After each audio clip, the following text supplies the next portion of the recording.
आज की गोवा मीट में हम बताना चाह रहे हैं कि हम सभी लोगों की उपस्थिति हो चुकी है और हमारे साथ उपस्थित हैं सभी मेरे सागर ग्रुप के फ्रेंड्स और ये बालकनी में हम शूट कर रहे हैं।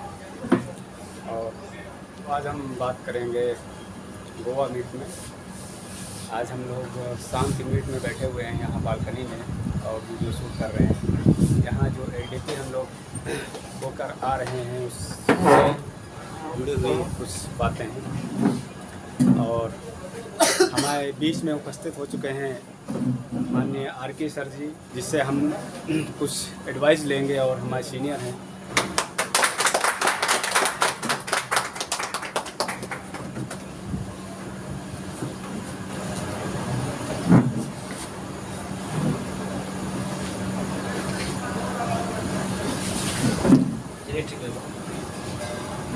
तो अभी क्या करके आप लोगों को ये सब जो बताया गया ये देखना जल्दी से हमारा मतलब ये है लिस्टिंग का जितना ज़्यादा फोकस करो आपको उतना ज़्यादा।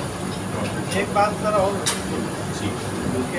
जो कस्टमर का ऑब्जेक्शन हैंडलिंग जो बताया, ऑब्जेक्शन हैंडलिंग 4 होती हैं, 4 नहीं, 4 आप क्रॉस कर ले गए, बाकी आगे छोटी छोटी होंगी, बड़ी नहीं होंगी।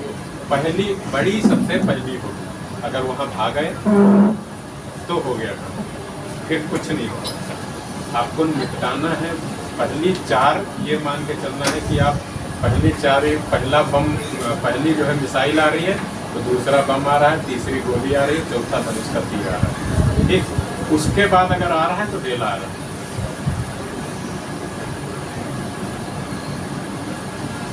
तो 4 अगर आप किसी को हैंडल कर ले गए तो उसके बाद वो कस्टमर आपका कहीं जाने वाला नहीं, फिर वो आपको पैसा देगा ही देगा।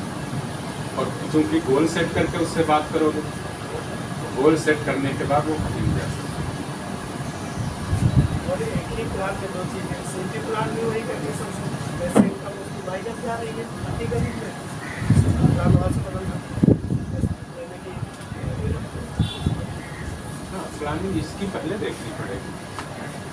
अगर आप सीपी को किसी से बात करते हो, उसके एक्सपेंस ओवर जा रहा है, तो 20,000 की इनकम है, 40,000 के खर्चे हैं, 30,000 के खर्चे हैं, तो उसको तुमको ये समझाना पड़ेगा कि तुम हर महीने कितना माइनस में जा रहे हो और इसके अकॉर्डिंग तुम साल में कितना माइनस में जाओगे। और एक दिन ऐसा आएगा कि हो सकता है तुमको घर जमीन बेचना पड़ जाए इसी माइनस के चक्कर में। तो उससे अच्छा है तुम आज हमारे साथ बैठकर काम करना शुरू कर दो, तुम्हारी एक इनकम प्लस होने लगेगी और प्लस होने के साथ साथ तुम अपना ये काम कर सकते हो।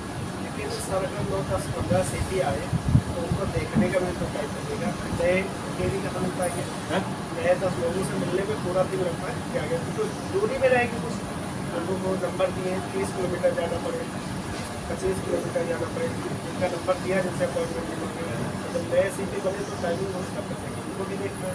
नए सीपी को आपको डेली देखने का जरूरत नहीं, नए सीपी को फर्स्ट 1 वीक आप फायदे से देखिए, ठीक, उसके बाद छोड़ दीजिए। उसको आपको वही सिखाना है जो आपने यहाँ सीखा है, बस कनेक्टिविटी रहनी चाहिए।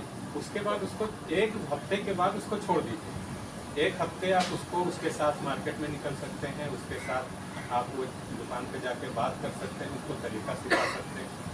1 हफ्ते के बाद उसको छोड़ देना और 1 हफ्ते के बाद उससे सुबह शाम में कनेक्टिविटी होनी चाहिए डेली। सुबह शाम में आप बात करिए, आज की सुबह पूछिए आप किधर जा रहे हैं, कहाँ जा रहे हैं, कितने लोगों का कॉन्टैक्ट है, आज कितने लोगों की प्लानिंग है। शाम को आप उससे ये पूछ लीजिए, भाई सारे निपट गए, नहीं निपटे, कितने लोग निपट पाए और उनका क्या क्या रिस्पॉन्स है। सुबह शाम की कनेक्टिविटी होगी। और एक चीज़ और नई जैसे मान लो आप 10 ज्वाइन हो गए, 5 ज्वाइन हो गए, तो भी आपको नए लोगों से नहीं मिल पाए, उनको टाइम देना पड़ रहा है। लेकिन उनके टाइम देंगे तो उनके लिए तो कस्टमर से ही टाइम देंगे ना, तो वो 10 तो आप पे ऐड हो रहे हैं। अगर देंगे टाइम तो कहाँ देंगे, कस्टमर के पास ही तो देंगे। दूसरा एक तरीका, सारे लोग जैसे हमारा जो प्रॉब्लम है, नए लोगों को टाइम नहीं देते। देखो बहुत दुनिया कह लो, सरकार कह लो या लोग, बड़ी तेज़ी से टेक्नोलॉजी डेवलप हो रही है। अभी क्या है कि हम लोग पुराने सिस्टम पे चल रहे हैं। बहुत बड़े सेमिनार को हम लोग ऑनलाइन नहीं कर सकते, गूगल मीट होगा जी। लेकिन हमारा जो आज हिमाचल का ग्रुप, खासतौर से आदर्श गुप्ता का ग्रुप, जी जी जी। समझे, सबसे बड़ा ग्रुप जो है हमारे में हिमाचल में 18 लेडी उसकी एक बड़ी आदत है, कुछ कहना होता है बस तुरंत एक मैसेज डालता है और तुरंत मीटिंग चालू। गूगल मीट पे मैसेज डालता है कि 1 घंटे बाद हम लोग बात करने जा रहे हैं। अब जो जहाँ पे है रास्ता चल रहा है, अगर वो बाइक नहीं चला रहा है तो मीटिंग अटेंड करने को अपनी बात को कहने में जरा एक तरीका ये है, और एक तरीका ये है कि सारे लोग रूम में चले जाओ, हम अपने मोबाइल पे बोलेंगे, सारे लोग ये समझोगे। बात ये नहीं फिजिकली हम लोग नहीं, क्योंकि शायद ये बहुत दिन तक ये सिस्टम चल पाने नहीं, ये हमने कहते ना सीखना तो आदमी को पता नहीं कहाँ से मिलता है, हम अपने ही एक दुनिया से सीखते हैं। इनकी कनेक्टिविटी ये सब हमको नहीं लगता है 1 दिन 2 दिन बाद इनकी एक मीटिंग हो ही जाती है। हाँ, हर दूसरे तीसरे दिन इन लोगों की तो एक फार्मूला ये बना लो, और दूसरा लास्ट में हमें जाना पड़ेगा सभा की मीटिंग। तो आखिरी बात ये है कि जितने भी लोग यहाँ आ गए, जैसे भी आए जिन कंडीशंस में, सभी आदमी को बैंकॉक एनिवर्सरी चलना इस ट्रेनिंग की परीक्षा है। इस ट्रेनिंग को हम तभी मानेंगे जब आप बैंकॉक का कॉन्टेस्ट अचीव करेंगे। अब बैंकॉक का कॉन्टेस्ट अब के हिसाब से केवल और केवल 50 ही है। आरडी का समय निकल गया, आरडी से इतना आसान भी नहीं है, ये कर रहे हैं। इत्तेफाक है कि इनका 1 महीना तो इनका एक ही आरडी से हो गया, दूसरा कर लिया, तीसरा इनको करना। अब समय निकल गया, आरडी की फील्ड में आप जा नहीं सकते। एक ही फार्मूला है एफडी का, और फार्मूला बहुत आसान है एफडी से करना, जो हमारी अपनी सोच है। सूत्र यही काम करेंगे, 10 लोगों से मिलना और छोटे छोटे अमाउंट की बात करते हैं। पूरे महीने का समय है, 15 में कर जाओगे तो अगर एफडी 6 साल वाली हुई तो बोनस भी कमा लो, ठीक है। लेकिन अगर आप 0 से शुरुआत करने जा रहे हो तो हो सकता है कि 15 में आप फंड पूरा ना हो पाए, थोड़ा बहुत हो जाएगा, कुछ का थोड़ा बहुत भी नहीं होगा, कोई दिक्कत नहीं, 5% कमीशन ही नहीं मिलेगा। लेकिन उसमें भी क्या है, जब हमें कमीशन नहीं मिलेगा तो हमारे साथ क्या होगा कि 3 साल की एफडी भी काउंट हो जाएगी, बोनस तो नहीं है। तो 8 लाख की एफडी को डिवाइड करो पर्सन। और तीसरा, जिनसे बात हो चुकी है, जिन्होंने पैसा देने के लिए बोला, ठीक, और कब बोला है उसकी डेट सहित लिखना है। तो इससे क्या होगा, आप जब भी घर में आओगे तो आपसे ये पता होगा कि हमें इस आदमी से किस डेट में पैसा उठाना है। होता यह है कि हम आदमी से बात करके चले आते हैं, वो बाद में बोलता है कि आप मंडे आ जाइए, मंडे से हम खाता चालू करेंगे। अब मंडे हम पहुँचते नहीं हैं क्योंकि याद ही नहीं रहता, ठीक। अब मंडे के बाद जब ट्यूसडे में जाकर उससे बोलते हैं तो वो बोलता है तुम तो पहले दिन नहीं आए, बाद में क्या भरोसा। तो आपको 3 लिस्ट, वो भी आपको अपने किसी बेड के पास या मेन रूम में लगानी है। ऐसे लगानी है कि हाँ, prospect customer, hot prospect customer में वो रहेंगे कि जो अगली डेट दी है, एंड न्यू प्रॉस्पेक्ट कस्टमर, ठीक। न्यू प्रॉस्पेक्ट कस्टमर में जिनसे हमें अभी बात करना है। तो इस टाइप की 3 लिस्टें बनाएंगे और तीनों लिस्टों पे पर डे नाम चेंज होगा, ठीक। अगर इस बेस पे काम करेंगे तो मेरे अकॉर्डिंग आप ज़्यादा से ज़्यादा पैसा उठा सकते हैं।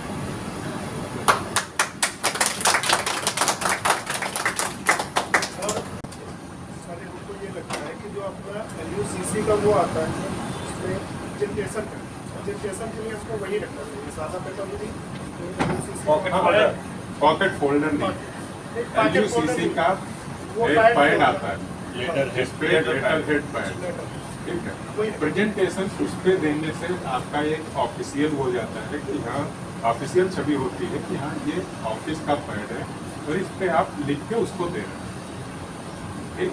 दूसरी चीज करते क्या है, कोई लिख के प्लान समझाता है कस्टमर को, यहाँ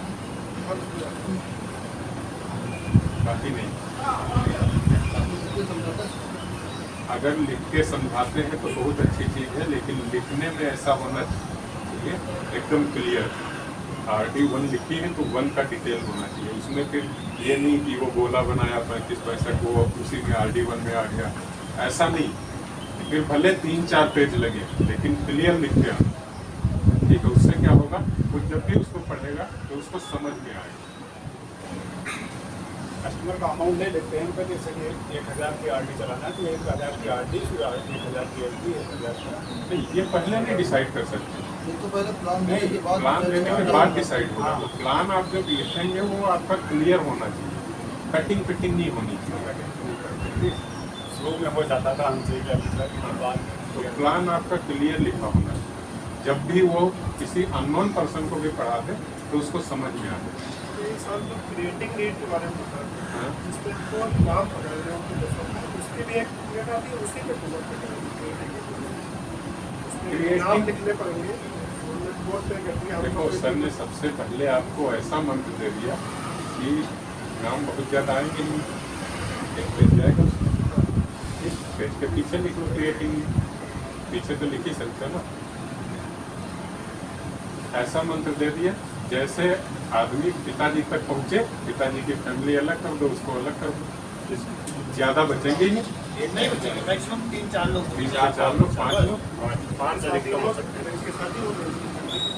उनकी फैमिली अलग होगी। तुरंत फैमिली अलग, जिससे बात कर रहा हूँ उसकी बीवी, वाइफ और बच्चे, बस। और जिसकी शादी नहीं हुई वो तो सिंगल बचा, शादी नहीं पता तो उसको क्योंकि उसको आगे का प्लान समझाना है तुमको भी। शादी होगी तब के लिए कुछ आपने सोचा है कि शादी होगा तो आगे परिवार भी आपका, और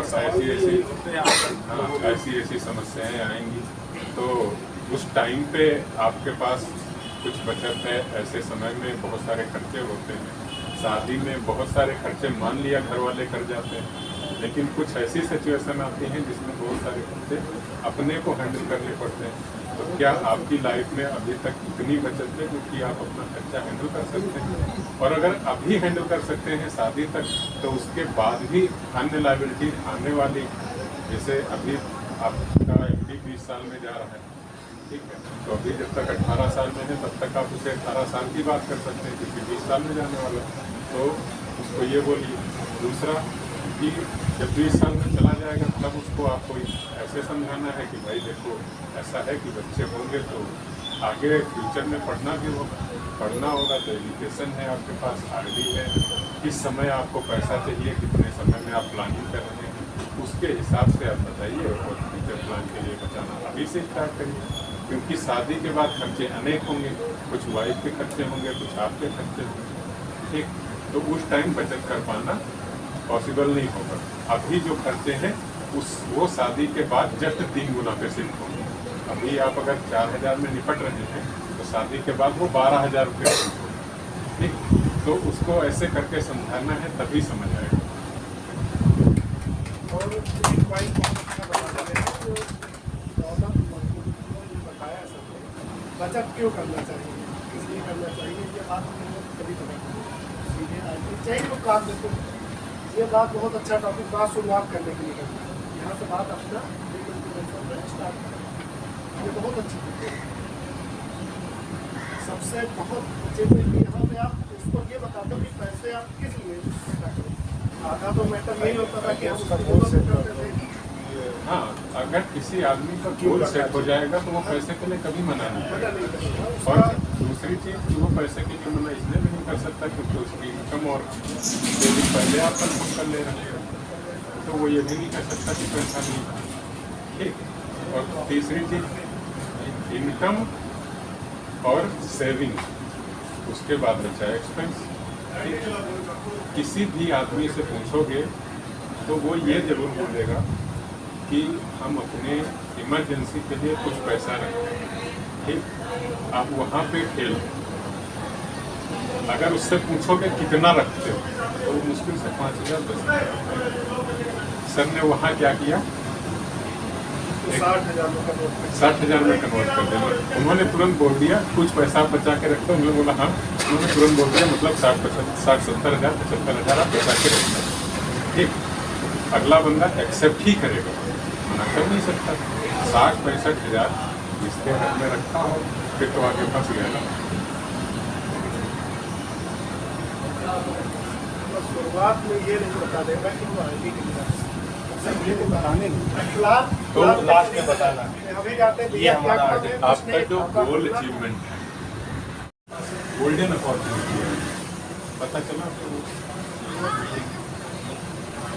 जो एक सर ने दिखाया उसमें प्लान बता दिया गलती से। FD 10 गुना 20 साल में जा रहे हैं। जाहिर सी बात है, अगर FD 20 साल में जा रही है तो आपकी RD पे भी इंटरेस्ट कम होने वाला है। जी। तो ये आपके पास एक गोल्डन अपॉर्चुनिटी है कि आपको ये पहले पता चल गया, और पहले पता चल गया तो मार्केट में उतर के आप ये बता सकते हो भैया बहुत जल्दी ये ऐसा होने वाला। ठीक, बीच में उन्होंने ये भी बोला कि जो 9 साल में 3 गुना है वो 11 साल में कर रहा है, बोला ना। ये आपके पास गोल्डन अपॉर्चुनिटी है कि भैया 9 साल में 3 गुना 11 साल में कर रहा है। सागा का मिशन है स्थापित करना भारत की आर्थिक महासत्ता।